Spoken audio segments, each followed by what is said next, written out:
Hello. Good morning sa inyo lahat.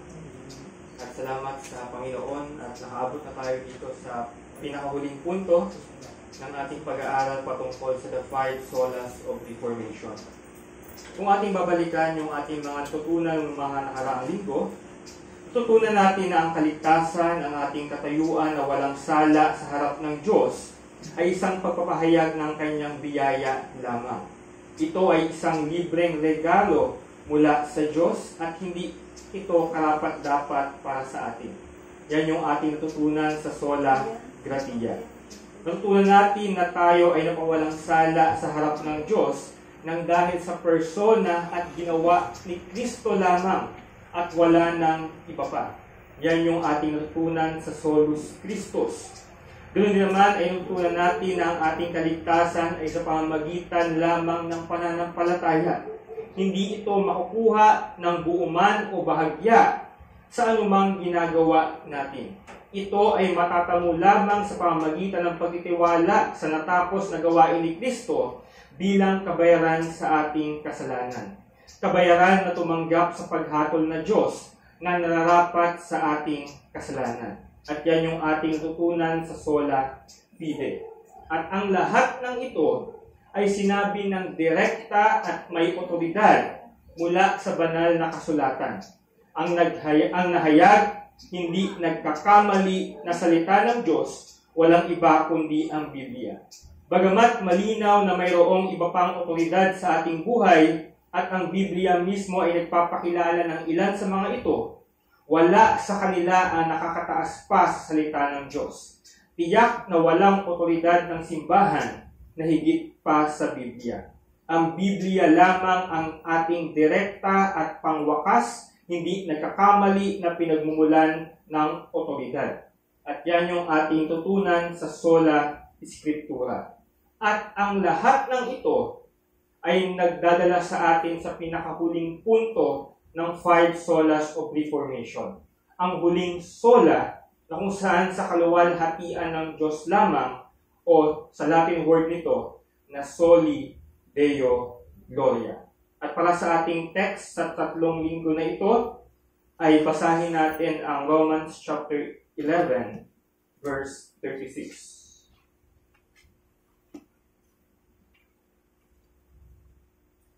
Romans chapter 11 verse 36. Sabi dito ni Apostle Paul, "For from Him and through Him and to Him are all things. To Him be glory forever. Amen." So tayo muna ay manalangin sa Panginoon. Aming Diyos na pinakatakila, kami Panginoon ay muling nagpapasalamat sa araw na ito na binigyan niyo kami ng pribilehiyo na magkatipon-tipon upang sambahin ka at mag-aral ng iyong dakilang salita. Salamat po Diyos sapagkat nakaabot na kami sa punto kung saan ay pag-aaralan namin ang pinakahuling solas at ngayon Panginoon ay humihingi kami ng tulong kung saan ikaw ang siyang pumagitna sa bawat isa. Ikaw ang siyang manguna sa pangangaral. Nawa o Diyos, ang katotohanan mo ay maihayag ng tama at naayon Panginoon sa inyo pong kalooban. At ganoon din Panginoon ang bawat pakikinig na nawa o Diyos ay makuha, maunawaan, maging malinaw at masabuhay nila ang mensahe na marinig nila sa umagang ito. Nawa o Diyos sa aming pag-aaral sa mga buong linggong nagdaan, ikaw nawa ang siyang aming makita, ikaw nawa ang siyang aming mapuri, ikaw nawa ang siyang aming mapasalamatan. Kaya o Diyos, ikaw nawa ang siyang manguna sa gawain na ito, naman hong pagkakasala, pakukulang at problema na aming iniisip, Pinoho ang bahala dito. Humihingi kami ng tawad sa mga pagkakasala. At nawa o Diyos, Pinoho ang bahala sa aming mga inaalala sa buhay. Kaya Panginoon, maraming salamat po. Sa po namin binabalik lahat ng papuri at pasalamat. At ang lahat ng ito ay aming dalangin sa ngalan ni Jesus. Amen.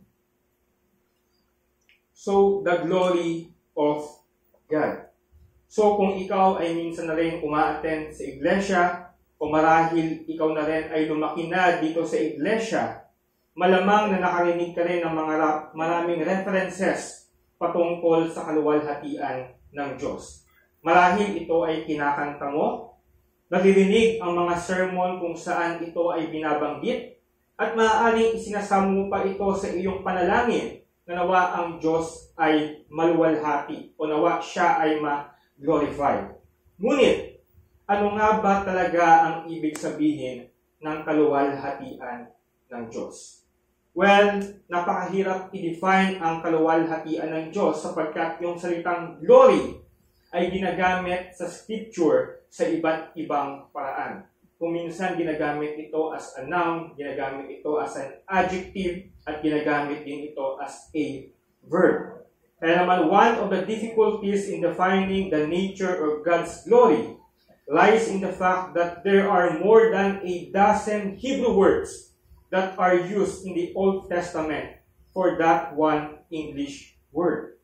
At isa na sa mga translation ng salitang glory ay yung Hebrew word na kabod, na kung saan ang ibig sabihin nito ay madaming salita o madaming kahulugan ito sa Ingles.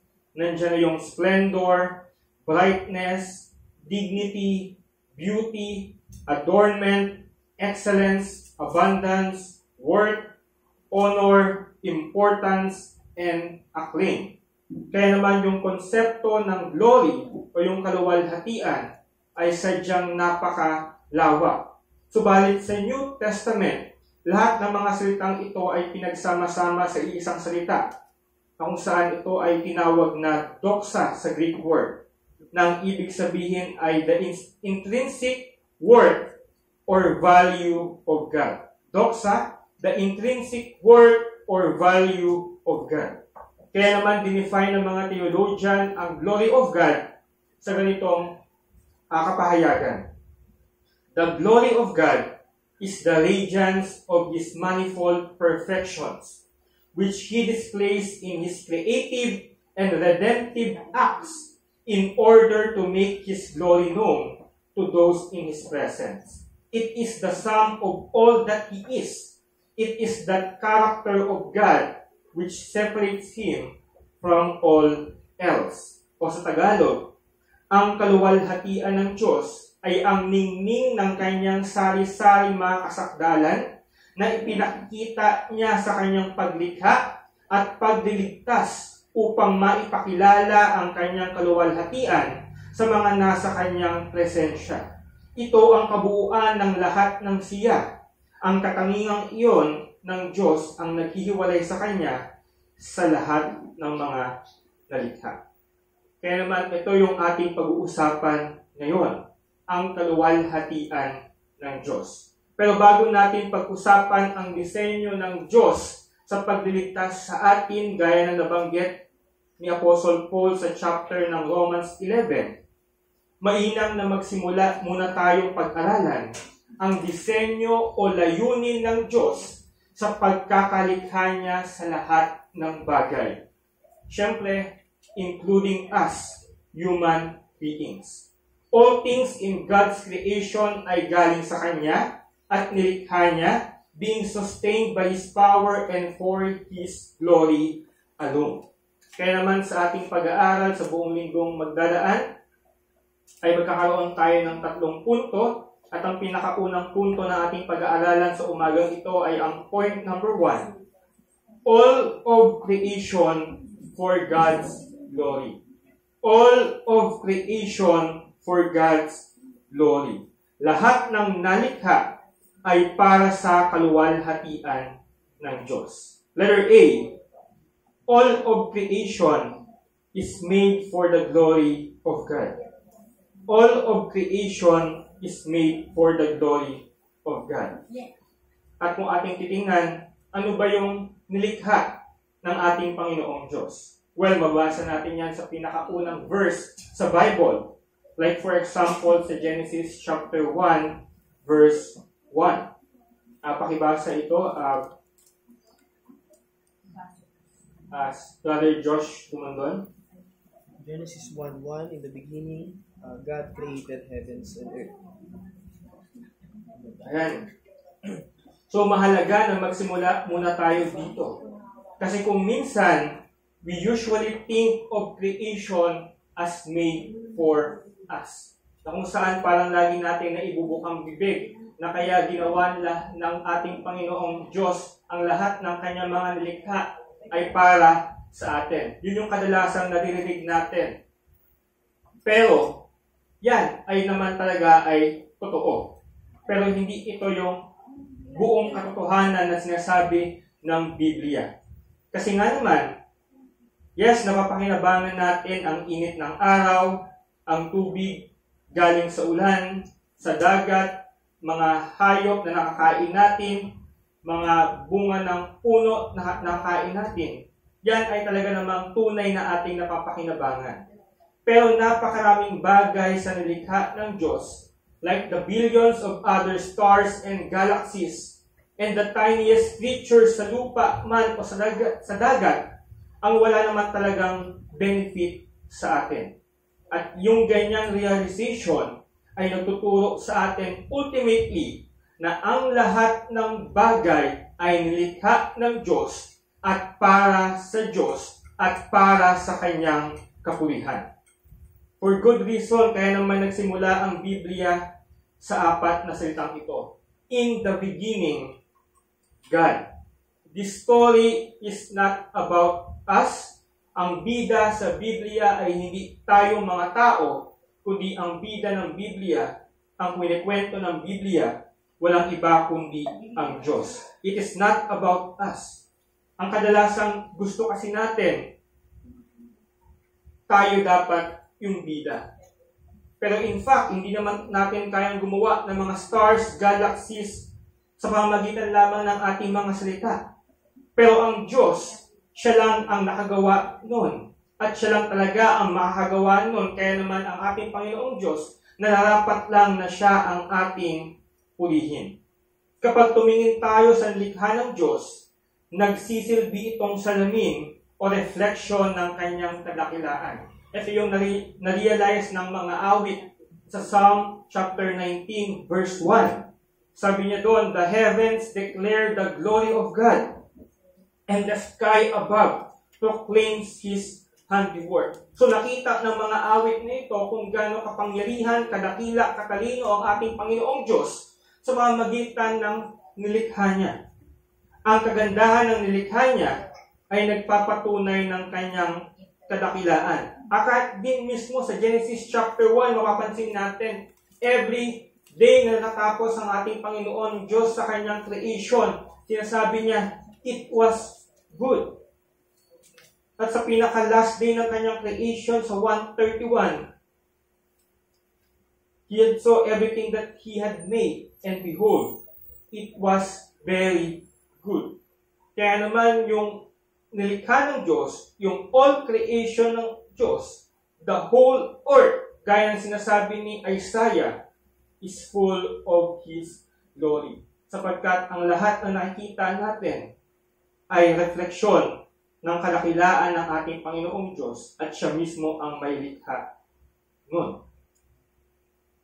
At sabi rin ng isang manunulat patungkol sa creation ng ating Panginoong Diyos, sabi niya, to help us daily remember that we are not alone, that we are not at the center, that life is not primarily about us, and that there is a grander story than the little stories of our individual lives. To remind us of the grandeur and glory of the one who created all those things, set them in motion, and keeps them together by the awesome power of His Spirit. So itong creation na ito, yes, it is a reflection of God's glory. At ganoon din, isa itong nagsilbing paalala sa atin na merong Diyos na lumikha niyan, na merong buhay na Diyos na nagkikip all together ng mga bagay na nakikita natin. Kapag nakita natin ang mga bituin, bundok, puno, dagat, hayop, at kung ano-ano pang mga nilikha ng Diyos, ay magpapaalala sa atin ito kung sino ang lumikha sa kanila. His power, His wisdom, His beauty, His joy, His goodness, lahat ng iyon ay reflection ng kanyang kaluwalhatian. Kaya naman kung marahil nakakapanood tayo sa mga YouTube o nakapanood tayo sa mga televisions na mga magandang tanawin na gusto nating puntahan, walang duda ang lahat ng may gawa niyan ang ating Panginoong Diyos. But hindi lang yan yung ginawa ng ating Diyos, yung heavens and earth, but also number 2. Ito yung pinaka-crowning glory sa lahat ng creation ng Diyos. Walang iba kundi human. Sabi sa Genesis chapter 1, verse 26 to 27, pakibasa naman, Sister Crystal. Genesis chapter 1 verses 26-27. And God said, Let us make man in our image after our likeness, and let them have dominion over the fish of the sea, and over the fowl of the air, and over the cattle, and over the earth, all of the earth, and over every creeping thing that creepeth upon the earth. So God created man in his own image, in the image of God created him, male and female created he them. Ayan, so hindi lang heavens and earth, but also number 2, humans. Ang pinakadakila sa lahat ng nilikha, ang isang buhay na tao ay ginawa ayon sa larawan ng Diyos upang mamuno sa mga nilikha. Sabi diyan, to have dominion over the fish of the sea, over the birds of the heavens, and over the livestock, and over all the earth, and over every creeping thing that creeps on the earth. Ganun din naman, nakita natin dito, God created man in His own image, na kung saan ang tao ay isang buhay na nilalang, capable of embodying God's communicable attributes. Like, gaya ng Diyos, in His rational life, human, He was like God, in that He could reason, meron siyang intellect, meron siyang will, at meron siyang emotion. At ganoon naman in a moral sense, ang tao ay like God in the sense that He was holy, He was sinless, gaya ng ating Panginoong Diyos. Kaya naman ang tao ay nilikha ayon sa larawan ng Diyos. Nagpapakita ito kung sino ang ating Panginoong Diyos, o reflection ito ng ating Panginoong Diyos. At sabi sa Genesis chapter 1 verse 31, it was very good. Yan ang sinabi ng ating Panginoong Diyos sa pagkakalikha niya sa lahat, and especially na sa tao. Nilikha ng Diyos, dinisenyo tayo ng Diyos para sa kanyang kaluwalhatian. Nilikha tayo para maging salamin ng Diyos. And as we pursue excellence sa mga ginagawa natin, we point people to the greatness of God. As we strive to be good, we point people to the goodness of God. Kasi para tayong mga salamin na dapat makita kung sino ang Diyos. Hindi tayo ang Diyos, but a reflection of who God is. Na like for example, katulad na lang ni Haring Solomon. Yes, matalino, siya ang pinakamatalinong hari ng Israel. But sabi rin sa Biblia, because they perceived that the wisdom of God was in him. Kinalala pa rin ng manunulat ang kadahilanan kung bakit ganun kahusay at katalino si Haring Solomon, dahil sa matalinong Diyos. Our goal in life is not to draw attention to ourselves, our wisdom, our strength, our beauty, but to God, who gave us all we have, and all we can do is to reflect His glory. Pero bago tayo maging salamin ng kadakilaan at kabutihan ng Diyos, dapat ay mamangha muna tayo sa kaluwalhatian niya. Like for example, nang binanggit sa Revelation chapter 4 verse 11. Sabi dito, worthy are you, our Lord and God, to receive glory and honor and power, for you created all things, and by your will they existed and were created. Ganyan ka-worthy ang ating Panginoong Diyos sapagkat nilikha niya ang bagay, lahat ng bagay. Sa pamamagitan niya, lahat ay nag-exist at nagpapanatili. Pero ang nakalungkot at ang katotohanan, tayo mga tao at kahit tayo ng mga Kristiyano, we tend to be blind and forgetful. We all carry the corrupted capacity to look at the world around us and miss God. We enjoy the glories of creation, yet as we do, we fail to remember the Creator. Namamangha tayo sa kagandahan ng ilalim ng dagat, kagandahan ng mga kabundukan, pero na-miss natin yung lumikha nito. God meant the earth to ignite and stimulate awe in us. As we encounter the physical world every day, we should be blown away by the glory of God to which it points. But the reality is we are not. Ganun din naman pagdating sa tao, hindi lang sa mga nilikha na bagay ng ating Panginoong Diyos. Hangang-hanga tayo sa sarili nating glory. Sa halip na ang Diyos ang maparangalan, gusto natin tayo ang hinahangaan at pinapalakpakan. Ang nangyari, instead na tayo ay maging reflection ng kaluwalhatian ng Diyos, ito ay nauuwi sa ating pangsariling kapakinabangan, para sa ating sariling kasiyahan. Ganun din naman, pagdating naman sa ibang tao, ay mas believe pa tayo sa iba. Marami sa sinasabi ng iba kaysa sinasabi ng Diyos. Mas believe tayo sa prinsipyo ng filosofiya, ng worldview ng mga iba't ibang mga tao sa mundong ito kaya sa sinasabi ng Biblia. Ang iba naman ay mas napapabilib sa mga basketball players, sa mga celebrities, sa iba't ibang mga mahuhusay, sa iba't ibang larangan, kaysa sa galing at husay ng Diyos na lumikha sa atin. Sila ang naluwalhati instead na ang Diyos. At ang iba pa nga sa mga hinahangaan marahil mismo ninyo ay hindi kumikilala sa Diyos. Without knowing na kung bakit nakagawa niya ang isang bagay na yan, bakit siya ay mahusay sa isang bagay na yan, ay dahil lamang sa biyaya ng Diyos. Sila ang naluwalhati instead na ang Diyos. Kaiba kay David na nagsabing, I praise you for I am fearfully and wonderfully made. Wonderful are your works, my soul knows it very well. We easily forget the purpose why we are created, and it is for the glory of God. Bakit naging ganyan? Bakit ganyan yung nangyari?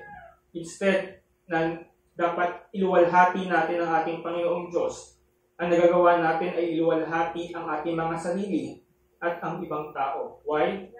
Because letter B, sin separates us from the glory of God.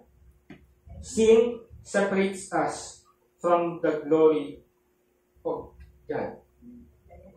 Ang soberanong layunin ng paglilikha ng Diyos ay matanggap nawa niya ang lahat ng kaluwalhatiang nararapat sa Kanya. Despite na puno ng kahangahangang bagay ang buong unibersong Kanyang sinalita para malikha, it was man who was chosen to bear the most direct imprint of God. Tinatawag na ang man, siya yung crowning glory of God's creation. It was man and man alone na nilikha ayon sa imahe ng ating Panginoong Diyos. It was man alone to have dominion over all earth. At kung ating iisipin at pagsasamahin ang mga bagay niyan, it is an amazing privilege and astounding responsibility na ipinagkaloob ng Diyos sa tao. Pero yung gantong biyaya na nakakamasa ng tao, nina Adan at Eva, hindi nagtagal pagkatapos mailagay ang tao sa Garden of Eden, nawala sa kanya ang lahat ng ito dahil kusa niyang sinuway ang pagbabawal na ipinataw sa kanya ng Diyos. sa isang tibok ng puso, sa isang sandali ng kawalang ingat at kalunos-lunos na pagdesisyon, nawala ni Adan ang lahat ng ipinagkaloob sa kanya ng kanyang may lalang. Mula noon, wala nang lakad kasama ang Panginoon sa halaman ng Eden. Sa kanilang lugar ay magkakaroon ng alienation na silang tiwala at pagkawala ng fellowship sa Diyos. Since then noon ay nagkaroon na ng gap o ng barrier sa pagitan ng Diyos at ng tao at nang dahil ito sa kasalanan. Dahil sa ganap na kabanalan ng Diyos, there will be no second chance. Hindi na pwedeng, Lord, pwede ba, sorry, pabalikan mo na kami sa Garden of Eden. But no, God is just. Ang matuwid na pamantayan ng Diyos ay hindi mababali. At ang pagkahulog ni Adan, ang bawat tao na isinilang at isisilang ay kasama sa kanyang paghatol. Yan yung pinapaunawa ni Apostle Paul sa mga taga-Roma. Sabi niya sa Romans chapter 3 verse 23, all have sinned and fall short of the glory of God. Lahat ng tao ay nagkasala at hindi nakaabot sa kaluwalhatian ng Diyos. Ang daming words na ito ay angkop sa lahat ng tao at pinapatunayan pa ito ng mga gawa sa mga naunang bersikulo ng chapter na ito. Brother Marvin, pakibasa naman yung Romans chapter 3, verse 10 to 12. Romans chapter 3, verse 10 to 12. As it is written, there is none righteous, no, not one. There is none who understands, there is none who seeks after God. They have all turned aside, they have together become unprofitable. There is none who does good, no, not one. Ayan, so madami pang kasunod yan. Ito ay totoo sa panahon ni Isaiah, ito ay totoo sa panahon ni Apostle Paul, at miski ito pa rin ay totoo hanggang ngayon. Malinaw na ang tao ay nahulog mula sa kanyang mataas na posisyon at hindi na makabangon. Dapat nating kilalanin iyon sapagkat iyon ang katotohanan sinasabi ng Biblia. Kinakailangan natin ng tulong sapagkat tayo mismo ay walang kakayahan ng dahil sa ating pagkakasala laban sa Diyos. We are unwilling. We are unable to save us, to save ourselves mula sa galit ng ating Panginoong Diyos. Mula sa kasalanan na ating namana at yun din mula sa kasalanan na actual na nating nagagawa. At ang tulong na kailangan natin, sa katunayan, ang tanging tulong na kayang tugunan ang ating desperadong kalagayan ay dapat magmula hindi sa atin, hindi sa kung sino man, sapagkat lahat ng tao ay nagkasala. Kundi dapat ito rin ay magmula sa Diyos. Pero paano?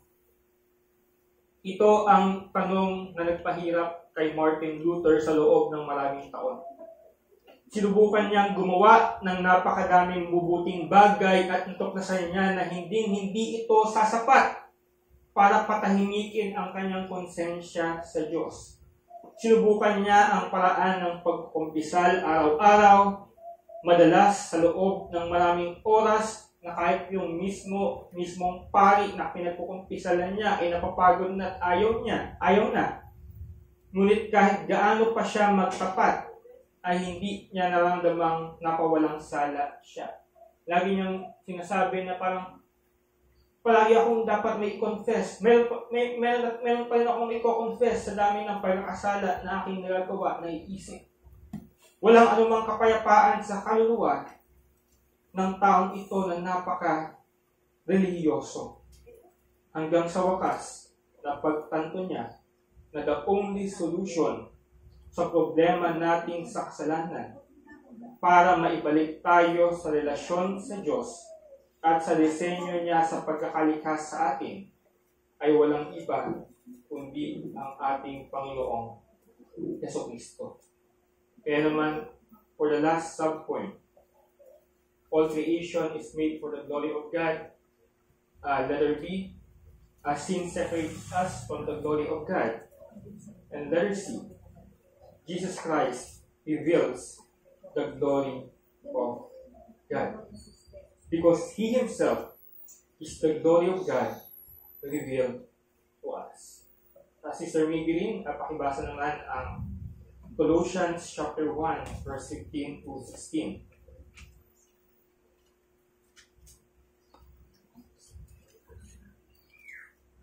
Colossians chapter 1 verse 15 to 16. Who is the image of the invisible God, the firstborn of every creature. 16. For by Him were all things created, that are in heaven and that are in earth, visible and invisible, whether they be thrones, or dominions, or principalities, or power. All things were created to Him and for Him. Okay, thank you. So, mapansin natin yung salitang ang ating Panginoong Diyos na si Jesucristo. Ang pinatungkulan dito, siya daw yung image of the invisible God, the firstborn of all creation. Ang Greek word para sa salitang image is eikon. E-I-K, yung O niya may dash sa taas and N. From which the English word icon derives. Ang ibig sabihin nito ng icon na ito is copy or likeness. At kung ating i-apply ito sa text na ating binasa, Jesus Christ is the perfect image, the exact likeness of God, and is in the very form of God, and has been so from all eternity. Gaya ng binanggit ni John, in the beginning was the Word, and the Word was with God, and the Word was God. Kaya naman, by describing kung sino ba ang ating Panginoong Jesus, Paul emphasizes that ang ating Panginoong Jesucristo is both the representation and manifestation of God. He is fully God in every way. At doon naman, mapapansin natin yung salitang firstborn. The Greek word for firstborn can refer to one who was born first, chronologically. So, for example, ako ay panganay. Pwedeng magamit sa akin yung salitang firstborn. But in the context of this text, most often refers yung firstborn to preeminence in position or in rank. Sa parehong Greek and Jewish culture, yung panganay o yung firstborn was the ranking son who had received the right of the inheritance of his father. Whether siya ba yung pinanganak sa una o hindi, it is used. Ganun naman yung salitang firstborn ay ginamit sa Israel. Hindi dahil ang Israel ang pinakaunang nasyon, bagkus ang Israel was the preeminent nation sa lahat pang mga nasyon. Firstborn in this context clearly means highest in rank, not first created. Sapagkat kung ating titingnan kung sino nga ba talaga ang ating Panginoong Jesus,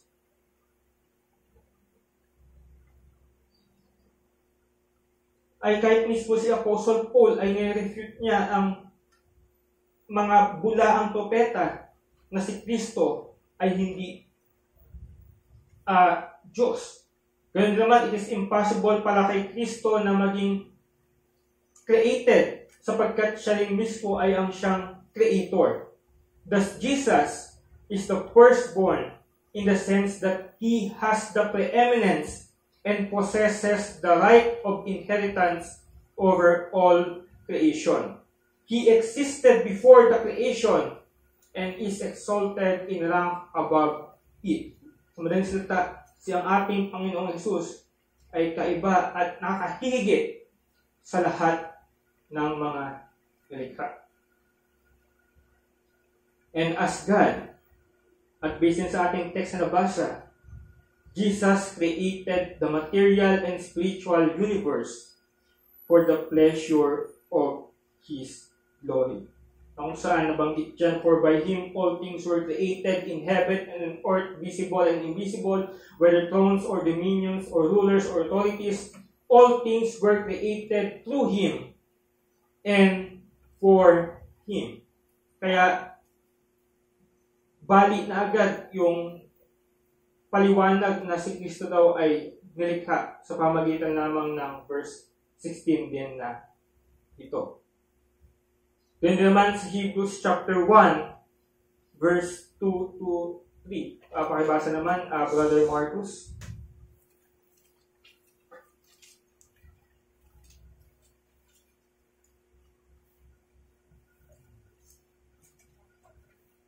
Hebrews chapter 1, verses 2 to 3. Hebrews chapter 1, verses 2 to 3. As in these last days spoken unto us by His Son, whom He hath appointed heir of all things, by whom also He made the worlds, who being the brightness of His glory and the express image of His person, and upholding all things by the word of His power, when He had by Himself purged our sins, sat down on the right hand of the Majesty on high. Okay, thank you.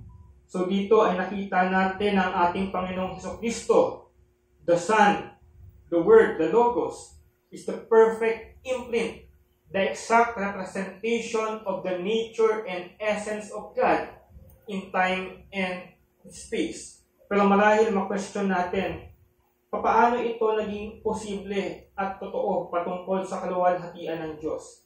Di ba? Ang ating Panginoong Hesukristo ay bumaba dito sa lupa and He veiled His glory when He took on human flesh. Well, if we are talking about the revelation of divine glory as pure light, the answer is yes. Yung glory na meron ng ating Panginoong Hesukristo ay talagang ito ay revealed muna. He took a human form. He humbled a servant and even to the point of death. Nakita lamang dito sa lupa yung kaluwalhatian ni Kristo nung siya ay transfigured na nakita nila Peter, James, and John. And then no one who saw Christ during His earthly ministry saw the light of His divine glory. Yet, while Jesus veiled the light of His glory, ay nag-exercise din siya ng other divine attributes, such as yung may kapangyarihan siya over creation, nung pinakalma niya yung bagyo, yung dagat. Ganoon din naman yung siya ay nagpagaling at nagpakain sa libo-libong mga tao. Since we have also seen that God's glory is in one sense the summation of His attributes. Anytime Jesus exercised divine attributes and people saw something of the divine glory, na kung saan itong mga ngalan na to ay hindi lang basta-basta, kundi nanggaling mismo sa Diyos. At misikahit din ang kanyang mga disipulo ay gustong makita ang Diyos. Pero binanggit ng ating Panginoong Hesus sa kanila, sino man ang nakakita sa akin ay nakita na rin ang Diyos. Kaya naman, ang ating Panginoong Hesus, ang perfect or exact imprint kung sino nga ba talaga ang ating Panginoong Diyos na nasa langit. And last, in the next verse, 2 Corinthians chapter 3, verse 18. Si Sister Cyril, yung katabi ni Marcus. 2 Corinthians 3:18.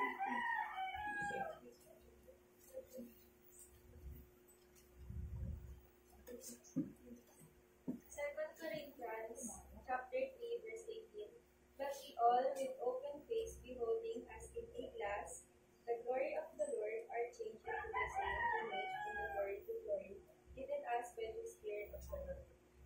Ayan. So ano naman yung pakinabang natin o yung relation natin patungkol sa kaluwalhatian ng ating Panginoong Diyos na nakita natin kay Kristo?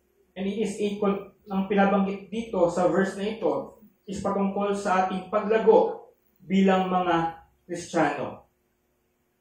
as we gaze at the glory of the Lord, ang mga mananampalataya ay continually being transformed into Christ likeness.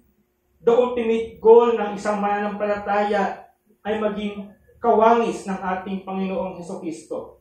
And by continually focusing on Him, ang banal na Espiritu ang siyang magtra-transform sa isang mananampalataya tungo sa mas kahuwig pa ni Kristo. From one level of glory to another level of glory. From one level of manifesting Christ to another. And this verse describes our progressive sanctification. The more na ang mananampalataya grow in the knowledge of Christ, the more He is revealed in their lives. Kaya naman the truth is na nasa natin ang transformation na yan. Kapag nagkakaroon tayo ng increased passion or desire to do everything no longer for our own glory, but for the glory of God. Kapag na-realize natin araw-araw that the whole of our Christian life is about glorifying God, that Jesus died for God's glory, kaya naman tayo, we should live for God's glory.